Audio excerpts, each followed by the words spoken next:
Good morning, everyone. Morning. In the Gospel according to St. Matthew, we read that after Jesus was born, Magi from the east came to Jerusalem. So in rudimentary terms, what we're talking about this morning is a group of people who start out at point A and for some reason journey towards point B. And again, in very rudimentary terms, this is what we do on our spiritual journey.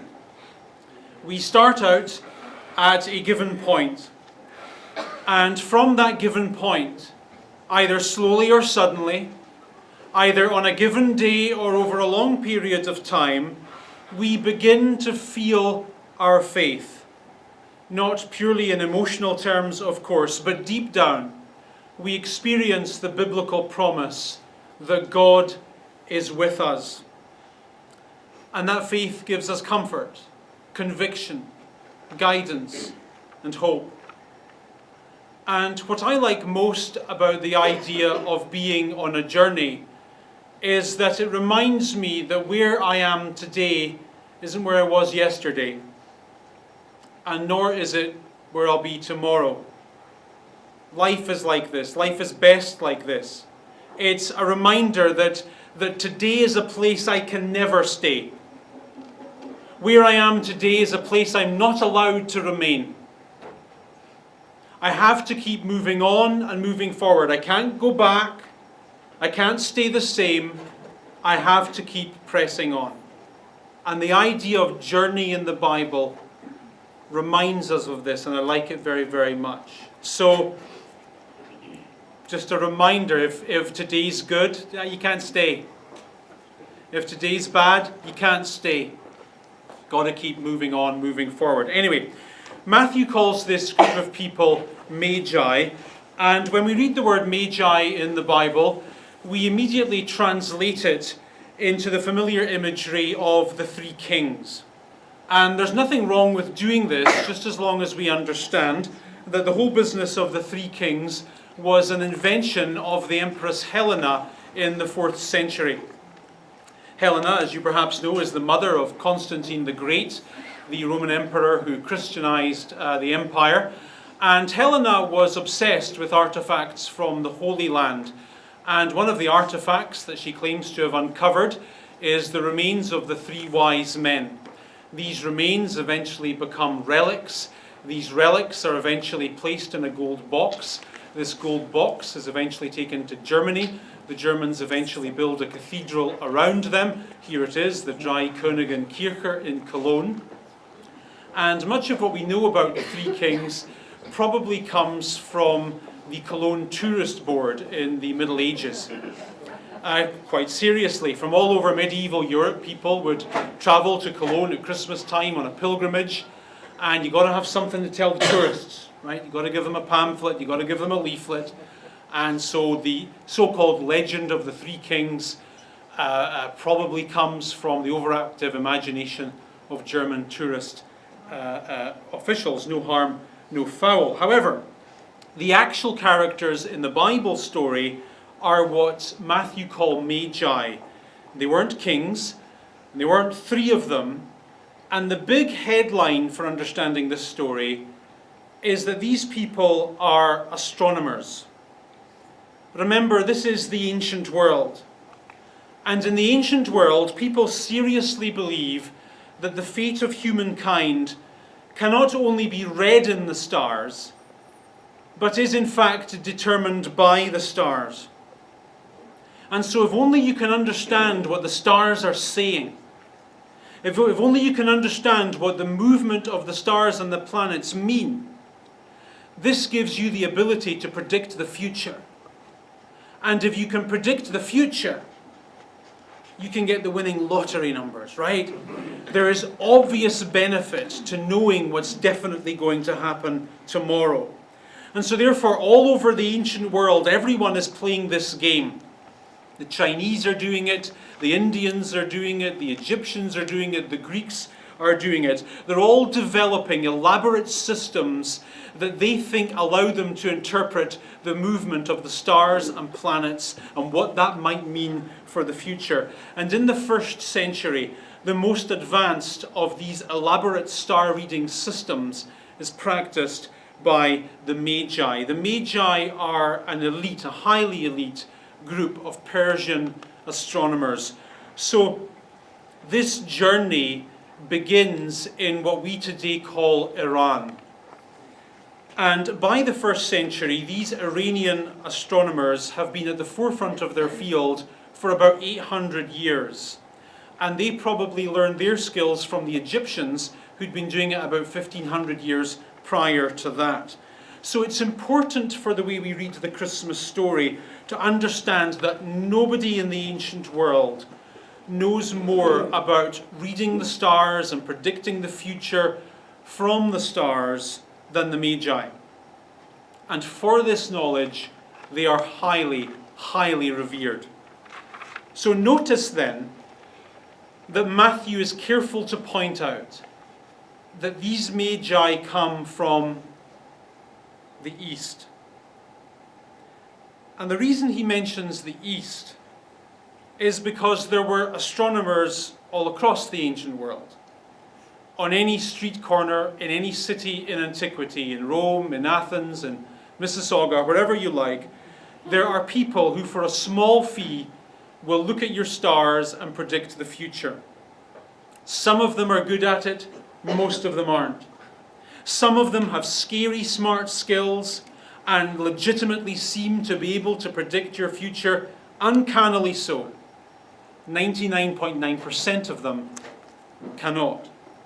But everyone in the world knows that when it comes to the business of forecasting the future in the stars, the real deal, the genuine article, the people who can really actually do this are not found prostituting themselves on the streets of Rome or Athens. They are found in the observatories and the chart rooms of the East. The wider culture of the Roman Empire, of which Judea is a part, is fascinated by the East because they believe this is where civilization begins. Roman culture in the 1st century, it's not that old. It's a bit like North American culture today. It's maybe 100, 200, 300 years old. The buildings aren't that old. The culture's not that old. The traditions aren't that traditional. They're basically new people in a new world. So because of this, the newer culture of Rome has an almost unquestioned respect for the older cultures of the East, the Indus, Mesopotamia, Persia, because they believe this is where civilization begins. This is where science comes from. This is where medicine comes from. They're fascinated by these Eastern systems, and they're fascinated by none more than their ability to read the stars and understand what the stars are saying. And the Persian Magi are at the top of this game. So, when Matthew says in verse 1 that Magi from the East come to Jerusalem, you should understand that their arrival causes a considerable amount of interest. These are people whom it is actually believed. This isn't superstitious. This isn't stuff your Italian granny, still hangs on to. Everyone believes this. These people can actually predict the future. Then in verse 2, we're given some more information about their journey. The information is given in a form of a question. The Magi ask, "Where is the one who has been born King of the Jews? We saw his star in the east. We have come to worship him." Now, if you lived in Jerusalem in the 1st century and a group of Magi show up in town and start talking about stars in the east, you'd have been fascinated. You'd have sat up, you'd have paid attention. But the second they mention this phrase, King of the Jews, you'd have fallen off your chair in shock and fear and fascination. You see, to us in the 21st century West, the phrase King of the Jews is very closely associated with Christian Christmas, thinking.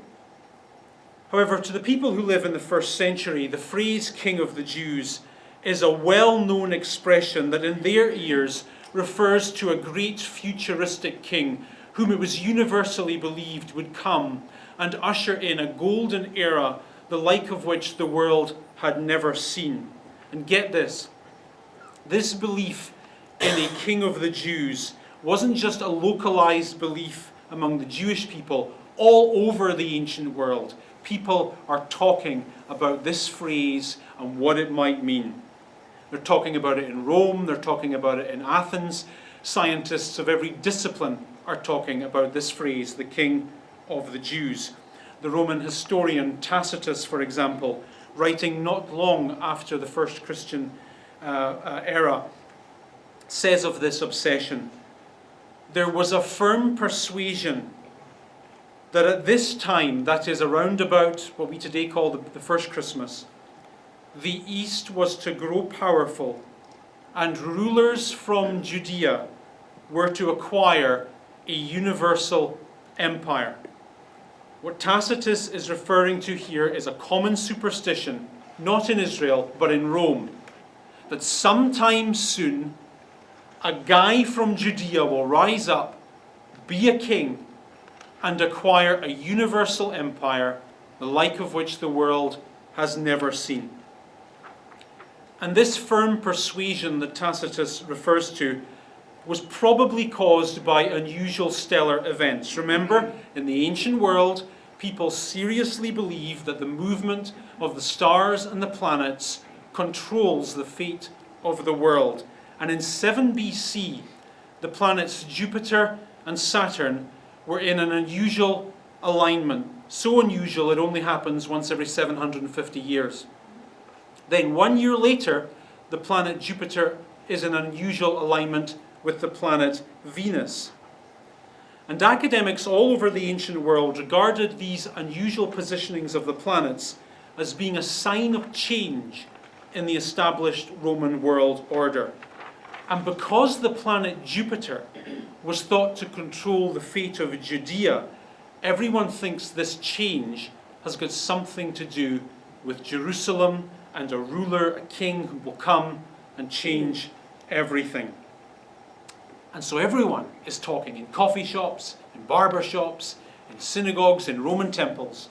They're talking about the King of the Jews who's coming soon. Have you heard about Jupiter in 7 BC? Have you heard about Jupiter and Venus in 6 BC? Something's coming, something's coming, something's coming. Something big.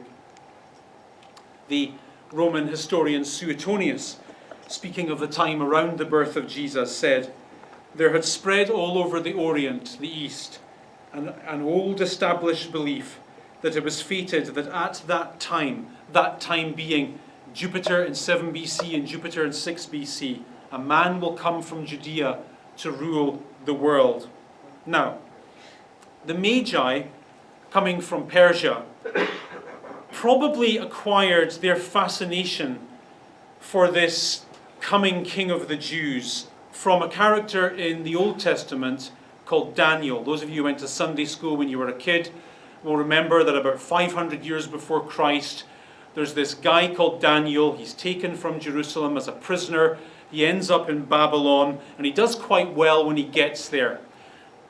At the peak of Daniel's career, he becomes the top civil servant in Babylon, and get this, he is made the head of the college of the Magi. He becomes the Dumbledore of his generation. Look at what the Old Testament story says.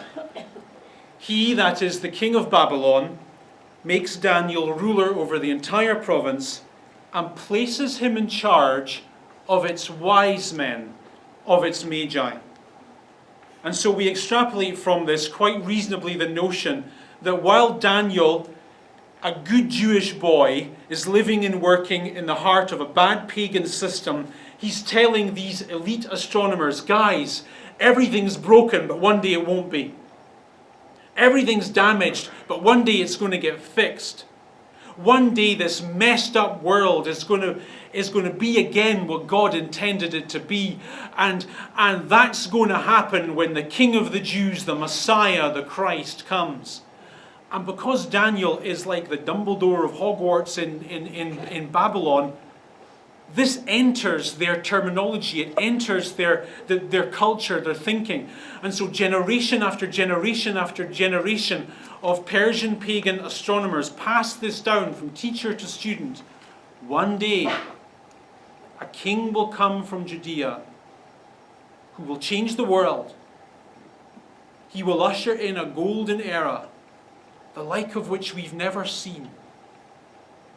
The things that are broken will be fixed, will be healed, will be restored. And they talk about this for half a millennia. And then, because they're astronomers, they look for signs of this in the sky. 500 years later, they see Jupiter doing weird things with Saturn in 7 BC. A year later, they see Jupiter doing weird things with Venus in 6 BC. And because they're looking for a king of the Jews, and because Jupiter is the planet of Judea, they think this is it. This is it. This is what our forefathers told us about. This is what Daniel taught us. And so because they're looking for a king of the Jews, naturally they go to Jerusalem and they start asking around, where is the one who has been born King of the Jews? Next sentence. When King Herod heard this, he was disturbed, and all Jerusalem with him. So the King Herod mentioned in this story is Herod the Great, and he was great. He was legitimately brilliant. The Roman Empire, prior to King Herod, had a Jewish problem. There was a saying in Rome at the time, popular, that the empire will fall when the Persians tie their horses at the gateposts of Jerusalem. The Romans are very concerned about what lies beyond Judea. Dragons are beyond here, sort of thing was their thinking. And so they really needed a stable border in Judea to protect them from whatever lay beyond in the east. And the problem they had prior to Herod was that Judea wasn't stable. All sorts of factions, splinter groups, rebellions every week. It was a crazy, crazy place. And so Herod, he wasn't Jewish, but he goes to the Roman emperors, Mark Antony and Octavian, and they weren't emperors, excuse me. He says to these people, I'll fix your Jewish problem if you make me king. Deal. So they make Herod king, and he's brilliant. He fixes their Jewish problem. He brings stability to the Holy Land, and for the first time ever, Rome has a stable Jewish border. Everyone's happy. The only downside was he was mental. Like, not mental like your partner is mental, like actually mental. For example, this is a true story that I didn't make up. One day Herod's having breakfast with his family, and doing the thing, spreading marmalade on his toast, and he looks up and he sees his son. And it suddenly dawns on him that when he dies, his son will become king and inherit his stuff. He's like, he's not getting my stuff. I'm king, he can't be king. And so he kills his kid. He kills his kid so that his kid can't be king after him. Fair enough to call him mental? Yep. Yeah, good. We're okay with the word mental. Deeply disturbed, deeply suspicious, profoundly paranoid individual. And so knowing that about him, you can understand the word disturbed in this sentence, right? Herod's not superstitious. He actually believes this stuff. He's just been visited by the world's leading experts on the movement of the stars and planets and how that relates to the fate of humankind. And he believes every single word they say when a king of the Jews has just been born. He believes it. And his paranoia goes into overdrive. This king is a threat to him, deeply so. And so in the next sentence, you'll notice he gathers the religious experts. And I want to emphasize that phrase, religious experts. The people in this verse, these are people who know it. They understand it. They know everything there is to know about God. If you were to ask them a God-life Bible question, they would answer that question immediately and accurately. And he asks these people, right, guys, you're the experts. What does the Bible say about the King of the Jews? I'm not Jewish, I don't know. You're the Jewish experts, you know your Bible. What does the Bible say about this king? And specifically, where will he be born? And sure enough, in the next verse, without missing a beat, they reply, the location you are looking for is Bethlehem in Judea.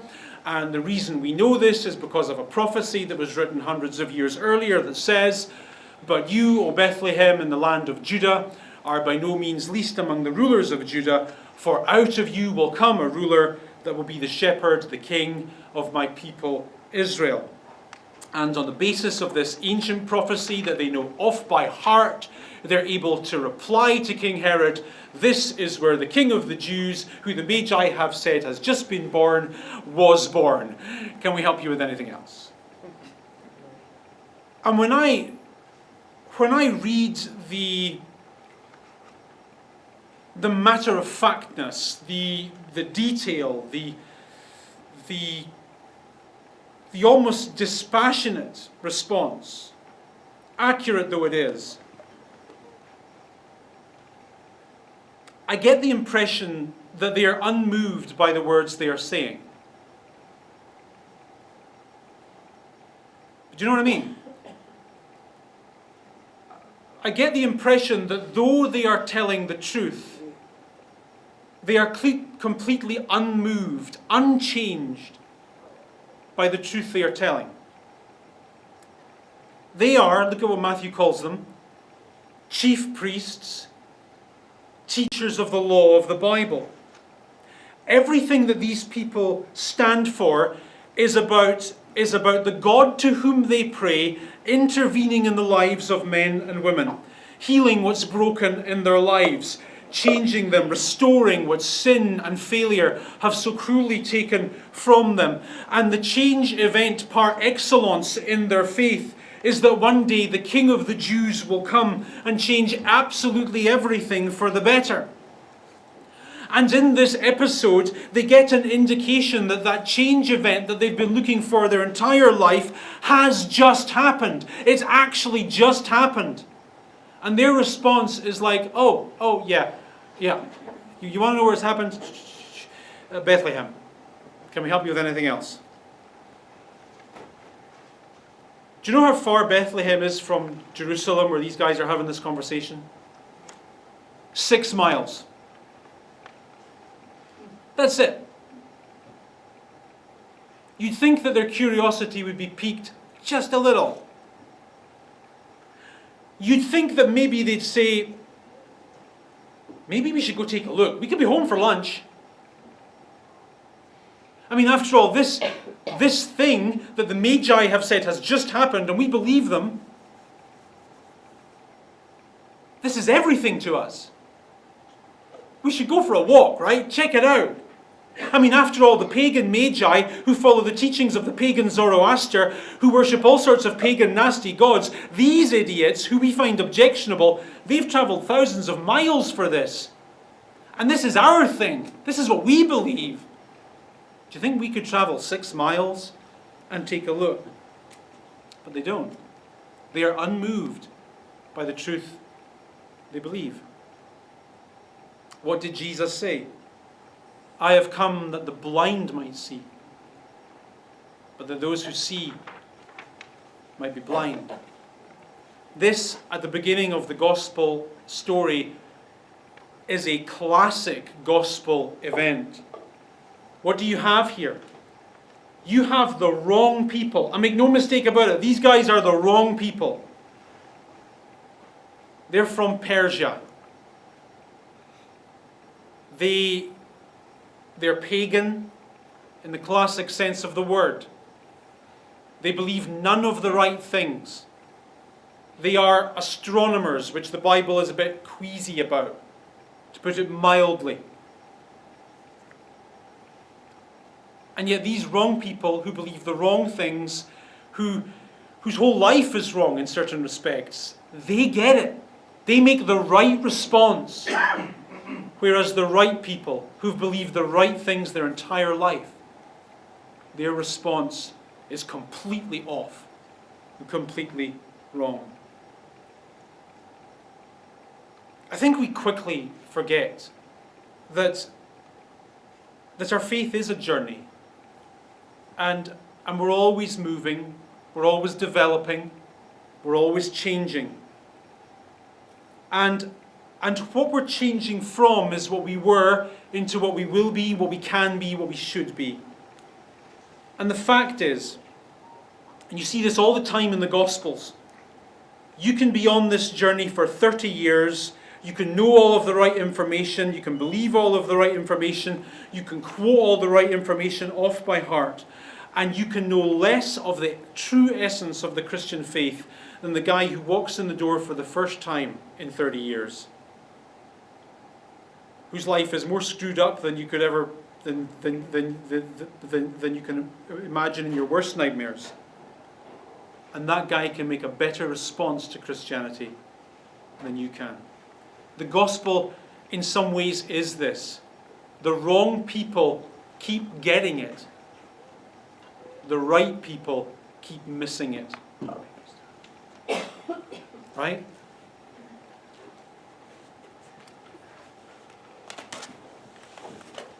And so ends, and so begins the journey of the Magi. We read in the final verse that on coming to the house, they saw the child with his mother Mary, and they bowed down, and they worshipped him. They shouldn't have been there. They're pagans. They're astronomers. The Bible says don't do that. And yet they're there. They're getting it. I don't know what that meant for them. I don't know where their journey took them from there. No one does.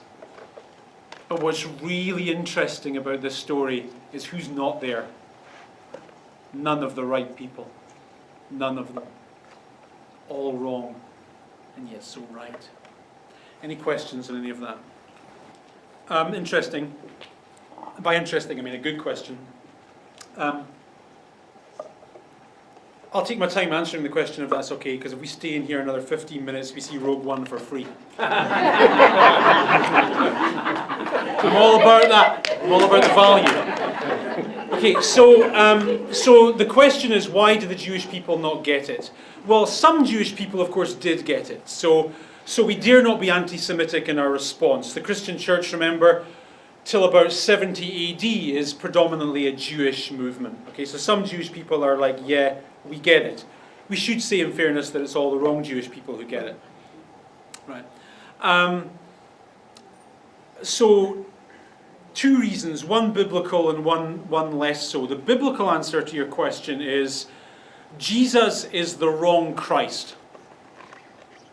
So the Jews are looking for Christ, but they want a Christ who fits in with their expectations. And their experience of the Messiah is an expectations versus reality thing, right? What they're expecting is a person who will come and usher in a golden era, who will make their lives easier, happier, wealthier, healthier, who will kick the Romans out, that's very important, who will get rid of Herod, because he's an idiot, and just basically make Israel prosperous and rich and all that again. They believed in someone who would come and usher in the golden era that they hadn't seen since David and Solomon. And so they have this very firm picture of what their dream looks like. And then Jesus comes along, and he's like, love your enemies, pray for them, carry their stuff, pay taxes to Caesar. And everyone's like, no, no, I'm not signing up for that. So Jesus is the wrong, he's a disappointing Messiah. Segueing from that into our lives, I think sometimes we have we have an idea of what our ideal life would look like, but sometimes we can be too fixed to it. Do you know what I mean? And so when a great, fantastic opportunity comes along, we're so fixed to this that we miss how awesome this would be. And so I think it's hugely important to go through life open as we can, because you just never know where the right thing is coming from. You never know where the awesome thing is coming from. And this is what you see throughout the whole gospel stories. You have probably very, very good people, sound people, who completely miss the awesomeness of the Christian experience because their idea of what it's supposed to look like is so fixed. So fixed. Again, that's an excellent question. The question for those of you who didn't hear is what's essentially the response of Jesus' parents to him being the King of the Jews. What we seem to know from the Gospels is that even they miss it for large parts of his life. Joseph probably endured ridicule because of Jesus his whole life. Jesus probably made Joseph's life worse. Can any of you relate to that? Your kids made your life worse? I know you love them, technically, to the legally required minimum. Joseph, definitely, this is his experience. Remember what we spoke about last week? Joseph, his whole life, deals with Jesus technically as an embarrassment. There's this kid and this woman, and there's this whole question mark about the birth, and it's a small village, and yeah. Joseph wasn't a man in the eyes of his community his whole life.